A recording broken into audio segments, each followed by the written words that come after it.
Everyone, welcome to my channel easyway SR. आज की video में हम करेंगे class 7 chapter weather climate and adaptation of animals to climate का पार्ट 3, जिसमें हम पढ़ेंगे migration and tropical rain forest के बारे में। देखो, माइग्रेशन क्या होता है बच्चों? स्थानांतरण करना। ओके। और माइग्रेटरी बर्ड्स का मतलब होता है प्रवासी पक्षी। माइग्रेशन क्या होता है कि जब पक्षी क्या करते हैं, जब सर्दियाँ स्टार्ट होती हैं ना, तो ये अपने उस स्थान को छोड़ के गर्म स्थान पर चले जाते हैं और सर्दियां खत्म होने से पहले ही अपने पहले वाले स्थान पे आ जाते हैं। तो इसी को क्या बोला जाता है? माइग्रेशन। Birds migrate. माइग्रेट का मतलब क्या बताया बच्चों मैंने? स्थानांतरण। To warmer regions when winter set इन।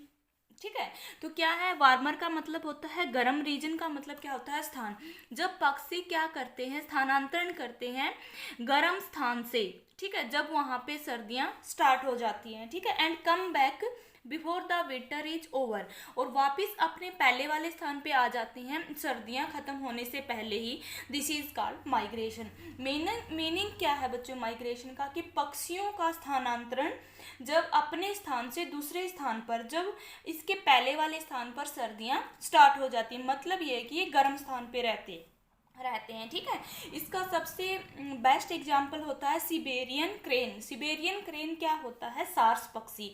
ये क्या करते हैं? हर साल सिबेरिया से हमारे इंडिया के अंदर आते हैं, लगभग कुछ एक महीनों के लिए। क्यों? क्योंकि जब जो सिबेरिया है वहाँ पे सर्दियाँ स्टार्ट होती है, तो ये अपने उस स्थान को छोड़ के इंडिया के अंदर क्या करते हैं? माइग्रेट करते हैं कुछ एक महीनों के लिए। और जब सर्दियाँ ख़त्म होने वाली होती है तो ये वापस अपने सिबेरिया वाले रीजन्स में चले जाते हैं। ओके, तो क्या है? Siberian crane that come from Siberia to place like Bharatpur in Rajasthan and Sultanpur in Haryana. ठीक है, तो क्या होता है, जो सिबेरियन क्रेन है ना, ये सिबेरिया से इंडिया में प्लेस करते हैं।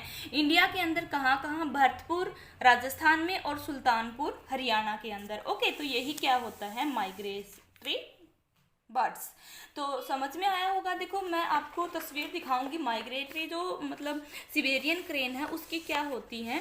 देखो, ये क्या है? एक सिबेरियन क्रेन है। ओके, ये क्या करते हैं? सिबेरिया के अंदर रहते हैं और जब वहाँ पे सर्दियाँ स्टार्ट हो जाती हैं तो ये अपने सिबेरिया के स्थान को छोड़ के क्या करते हैं? माइग्रेट कर जाते हैं इंडिया के अंदर, ठीक है, कुछ महीनों के लिए, जब तक वहाँ पे सर्दी रहती है। और जब सर्दियाँ खत्म होने वाली होती है तो ये इंडिया को छोड़ के दोबारा कहाँ पे आ जाते हैं बच्चों? सिबेरिया के अंदर। ओके, तो यही क्या होता है? माइग्रेशन। अब मैं आपको बताऊंगी ट्रॉपिकल रेन फॉरेस्ट के बारे में। देखो, ट्रॉपिकल रेन फॉरेस्ट क्या होता है? उष्णकटिबंधीय वर्षावन। ठीक है, तो उष्णकटिबंधीय वर्षावन क्या होते हैं? The area which close to the equator is called tropical region. ठीक है, मतलब ट्रॉपिकल रीजन क्या है? मतलब वो स्थान है जो किसके नज़दीक होते हैं? इक्वेटर के नज़दीक होते हैं, तो उनको क्या बोला जाता है? Tropical region. ओके, अब मैं आपको बताऊंगी कि वहाँ की क्लाइमेट, जलवायु कैसी होती है। ठीक है, hot climate because of its location around the equator. In coldest month the temperature is higher than about 50 degree Celsius. देखो, यहाँ क्या होता है कि जो क्लाइमेट है, जलवायु है उष्णकटिबंधीय वर्षावनों की, वो गर्म होती है। ठीक है, क्यों? क्योंकि ये इक्वेटर के नज़दीक है। लेकिन जब क्या होता है, सर्दियाँ स्टार्ट होती है, तो इसका जो टेम्परेचर होता है वो कितना होता है? About 50 degree Celsius. देखो, गर्मियों में क्या होता है? During hot summer the temperature में क्रॉस 40 डिग्री सेल्सियस। तो ये याद रखना है बच्चों, जो ट्रॉपिकल रेन फॉरेस्ट है, सर्दियों में उसका टेम्परेचर कितना होता है? वहाँ का हायर होता है, ज़्यादा होता है 50 डिग्री सेल्सियस से। लेकिन गर्मियों हॉट समर, गर्मियों के अंदर क्या होता है? जब गर्मियाँ आती है तो जो क्लाइमेट है, जलवायु है ट्रॉपिकल रेन फॉरेस्ट की, वहाँ का टेम्परेचर क्या हो जाता है? May be 40 degree Celsius. Okay, जो डे और नाइट है, अब हम देखेंगे इसमें कि वो इक्वल होती है या नहीं। तो देखो, जो हमने किया था, एक था ट्रॉपिकल रेन फॉरेस्ट और एक मैंने क्या बताया था पीछे वाली वीडियो में, जो हमारा पोलर रीजन था उसके बारे में बताया था। पोलर रीजन और ट्रॉपिकल रेन फॉरेस्ट के बारे में हमें नॉलेज होनी चाहिए, इसमें डिफरेंस भी पूछ सकते हैं। ठीक है, तो अगर आपने वो वीडियो नहीं देखी है तो देख लेना, जिसमें मैंने बताया था पोलर रीजन के बारे में। ओके, अब देखो, जो days and night are almost equal in length throughout the year. जो ट्रॉपिकल रेन फॉरेस्ट होते हैं उसमें दिन और रात दोनों की लंबाई क्या होती है? सेम होती है। मतलब इतने टाइम का दिन होता है और मतलब दोनों की जो लेंथ होती है इक्वल होती है, दिन और रात दोनों बराबर होती हैं, ठीक है। अब मैं important feature of tropical region, देखो क्या इसके इम्पोर्टेंट फीचर होते हैं ट्रॉपिकल रीजन्स के, वो क्या है। Tropical rain forest are found in western Ghat and Assam in India और south east Asia, central America and central Africa. देखो जो क्या है कि जो ट्रॉपिकल रेन फॉरेस्ट है ये कहाँ कहाँ पाए जाते हैं, जो उष्णकटिबंधीय वर्षा वन है ये कहाँ पाए जाते हैं, वेस्टर्न घाट में, आसाम में, इंडिया के अंदर आसाम में, साउथ ईस्ट एशिया में, central America and central Africa के अंदर, ठीक है। Continuous warmth and rain this region support wide variety of plants and animal. देखो जो उष्णकटिबंधीय वर्षा वन है यहाँ पे क्या होता है, गर्मी भी है और साथ में यहाँ वर्षा बहुत ज़्यादा होती है, और वर्षा होने के कारण ये सपोर्ट करते हैं अलग अलग प्रकार के पेड़ पौधों को और जीव जंतुओं को। जो उष्णकटिबंधीय वर्षा वन है यहाँ पे बहुत प्रकार के, तो अनेकों प्रकार के पेड़ पौधे पाए जाते हैं और अनेक प्रकार के जीव जंतु यहाँ पे वास करते हैं। क्यों? क्योंकि यहाँ की जो क्लाइमेट है वार्मर भी है और साथ में यहाँ पे वर्षा भी होती रहती है, ठीक है। अब देखो क्या क्या कौन कौन से जीव जंतु यहाँ पाए जाते हैं। मंकी, मंकी क्या होता है बच्चों, बंदर। एप्स भी क्या है, वानर, और वानर क्या है, बंदरों की प्रजाति होती है, ठीक है। गोरिल्ला, टाइगर, टाइगर क्या होता है, बाघ। एलिफेंट्स, हाथी। लियोपार्ड्स, लियोपार्ड्स क्या होता है बच्चों, तेंदुआ, चीता, ओके। लिजार्ड्स क्या होते हैं, छिपकली। स्नेक्स, सांप। बर्ड्स, पक्षी। इंसेक्ट क्या है, जो छोटे छोटे ये होते हैं ना जी, छोटे छोटे से इंसेक्ट जो मक्खी मच्छर ये आते हैं, ठीक है। तो क्या पढ़ा है हमने फीचर में, ट्रॉपिकल रेन फॉरेस्ट में यहाँ पे क्या है, अनेकों प्रकार के पेड़ पौधे और जीव जंतु पाए जाते हैं, क्योंकि यहाँ की क्लाइमेट कैसी होती है बच्चों, गर्म और वर्षा भी बहुत ज़्यादा होती है, ठीक है। अब देखेंगे कि कैसे अडेप्टेशन होती है जीव जंतुओं की ट्रॉपिकल रेन फॉरेस्ट में। अडेप्टेशन का मीनिंग क्या होता है बच्चों, अनुकूलन।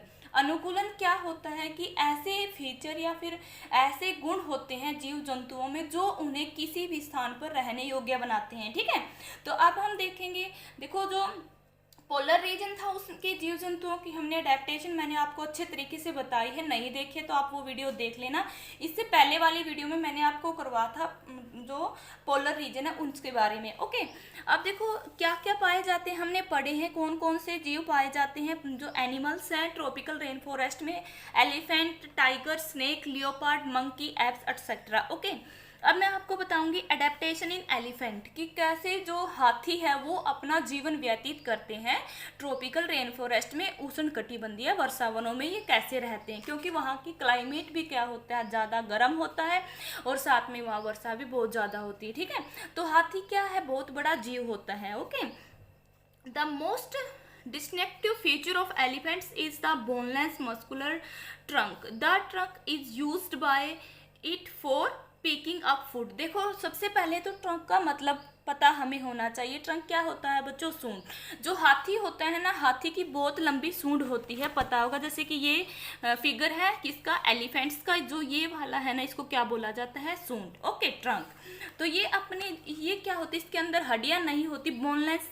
बोनलेस का मतलब क्या होता है, हड्डियों रहित, muscular trunk. The trunk is used by it for picking up food, मतलब ये क्या करता है, अपनी सूंड की हेल्प से ही भोजन को क्या करता है, पिकिंग। पिकिंग का मतलब होता है लेना, जैसे कि अपनी सूंड से ये शाखाओं को तोड़ता है, फल फ्रूट है उनको खाते हैं, okay. Elephant has large ear, it helps to hear even very soft sound. देखो हमें पता है कि जो हाथी होते हैं ना उनके कान बहुत बड़े बड़े होते हैं, जैसे इस डायग्राम में दिखा रखा है, और ये अपने इन कानों की हेल्प से क्या करते हैं, बहुत कम से कम ध्वनि को भी सुन सकते हैं, ओके। साउंड का मतलब क्या होता है बच्चों, ध्वनि, आवाज। Large ear use as fan to cool themselves in hot and humid climate of the rain forest.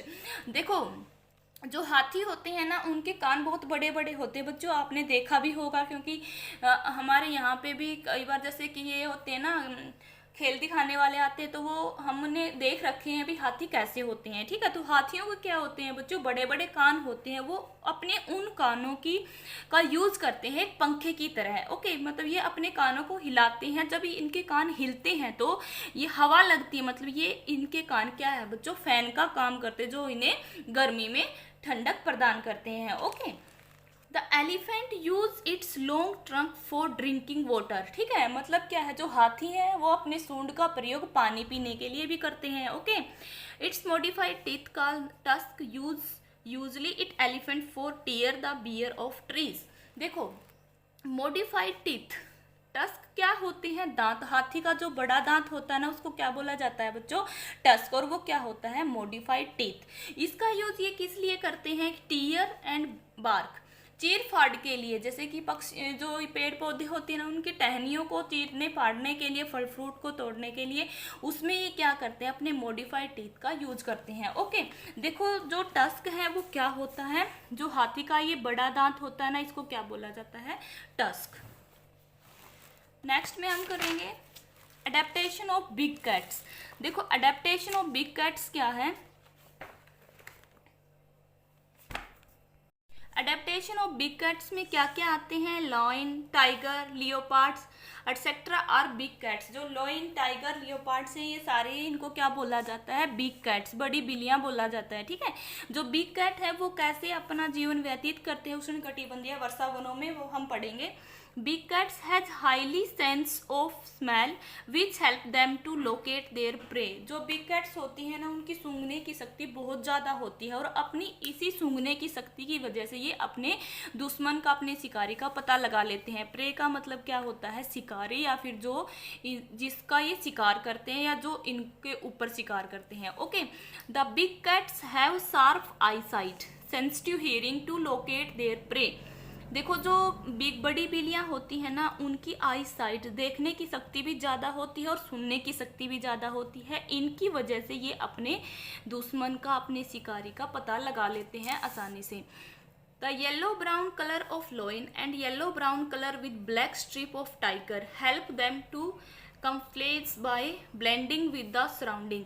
देखो, जो लॉइन होता है ना उसका कैसा कलर होता है, येलो ब्राउन, और टाइगर की उनका क्या होता है, येलो ब्राउन के साथ उस पर स्ट्रिप होती, धारियां होती हैं ब्लैक कलर की। और ये क्या करती हैं, जब ये छलांग लगाते हैं ना तो अपने जो स्थान है सराउंडिंग में, उन जब ये दिखते नहीं है इन्हीं की वजह से, क्योंकि जो इनका कलर है वो मैच हो जाता है इसका जो आसपास का एरिया है। It protect them from their predator, जो इन्हें इनके शिकारियों से बचाते हैं। मतलब क्या है कि ये घास फूस में बैठे रहते हैं, बट इनका जो कलर होता है शरीर का वो मैच हो जाता है घास फूस से, जिसकी वजह से ये शिकारी को दिखाई नहीं देते हैं। ओके, नेक्स्ट में हम पढ़ेंगे रेड आइज फ्रॉग। जो लाल आंखों वाला मेंढक होता है ना, जो उष्णकटिबंधीय वर्षावन है वहाँ पे लाल आंखों वाले मेंढक पाए जाते हैं, वो कैसे अपना अनुकूलन करते हैं उष्णकटिबंधीय वर्षावनों में। देखो, red eyes frog has developed sticky pads on its feet to help them climb tree on which its live. देखो, जो लाल आंखों वाले मेंढक होते हैं ना उनके पाँव का आकार इस तरीके से होता है कि उस पर ऐसे एक चिपचिपा पैड्स, स्टिकी का मतलब होता है चिपचिपा पैड्स होते हैं, जो उन्हें उनकी हेल्प करते हैं। जब ये पेड़ पौधों के ऊपर चढ़ते हैं ना तो वो चिपक जाते हैं। मतलब क्लाइम का मतलब होता है चढ़ना। जब मतलब जो मेंढक होते हैं ना इनके पाँव का आकार इस तरीके से होता है, उस पर एक चिपचिपा पदार्थ होता है जिसकी वजह से ये आसानी से पेड़ पौधों के ऊपर चढ़ जाते हैं। ओके, और वहीं पे अपना जीवन व्यतीत करते हैं। देखो, मंकी कैसे अपना जीवन व्यतीत करता है उष्णकटिबंधीय वर्षावनों में। Monkey have long tail for grasping branches. देखो, जो बंदर होते हैं उनकी लंबी पूंछें होती है, इसी की वजह से ये क्या करते हैं, छलांग लगाते हैं। Their hand and feet are such that they can easily hold on the branches. और इनके हाथ पांव ऐसे होते हैं कि जिनकी हेल्प से ये आसानी से पेड़ पौधों की, जो पेड़ों की शाखाएं हैं उनको, होल्ड का मतलब होता है पकड़ना। ठीक है, नेक्स्ट में हम पढ़ेंगे टुकेन। टुकेन क्या होता है, एक पक्षी होता है, ठीक है, जिसकी बहुत लंबी चोंच होती है। मतलब सबसे लंबी चोंच वाले पक्षी कौन से होते हैं, toucan. Toucan has a long colourful beak which help a toucan to reach the fruit on such branches which are too weak to support the weight of any birds। ठीक है, देखो टुकेन क्या होते हैं, इनकी एक लंबी चोंच होती है और उसका कलर मतलब वो कलरफुल होती है, रंगीली चोंच होती है, जो इन्हें उष्णकटिबंधीय वर्षावनों में रहने योग्य बनाती है, क्योंकि इनका कलर मैच हो जाता है पेड़ पौधों से, जिसकी वजह से ये शिकारी को आसानी से दिखते नहीं है। ठीक है, और ये क्या करते हैं, फल फ्रूट को खाते हैं अपना भोजन के रूप में। तो देखो जो इसकी चोंच होती है ना, ये इसकी हेल्प कैसे करती है कि जो सबसे कमजोर शाखाएं होती हैं जहाँ फ्रूट लगे होते हैं, जो कम से कम वेट को भी नहीं सहन कर सकते, मतलब वो टूट जाती हैं, तो ये क्या करते हैं, उन शाखाओं के ऊपर नहीं चढ़ते, लेकिन अपनी चोंच की वजह से उसको फ्रूट को क्या कर लेते हैं, तोड़ लेते हैं। Okay, it can reach is food without sitting on the weak branches. ठीक है, क्या है कि ये जो सबसे वीक ब्रांचेज, छोटी छोटी टहनियाँ होती हैं, उन पे चढ़ते नहीं हैं। क्यों? क्योंकि वो टूट जाती हैं, तो ये उनके ऊपर बगैर चढ़े ही अपने भोजन को ले लेते हैं। तो reach it food with the help of long beak. Beak का मतलब क्या होता है, चोंच। मीनिंग क्या है कि टुकेन पक्षी की लंबी चोंच की वजह से ये क्या कर लेते हैं, ऊंचे टहनियों के ऊपर लगे हुए फल फ्रूट को भी खा लेते हैं। ठीक है, देखो आज हमने कंप्लीट कर लिया क्लास 7th का chapter climate, weather, adaptation of animals to climate. उम्मीद है कि आपको ये समझ में आया होगा। अगर समझ में आया है तो लाइक कीजिए, अपने फ्रेंड को शेयर कीजिए, बेल आइकन के बटन को प्रेस कीजिए और मेरे चैनल को सब्सक्राइब जरूर कीजिए। Thanks for watching.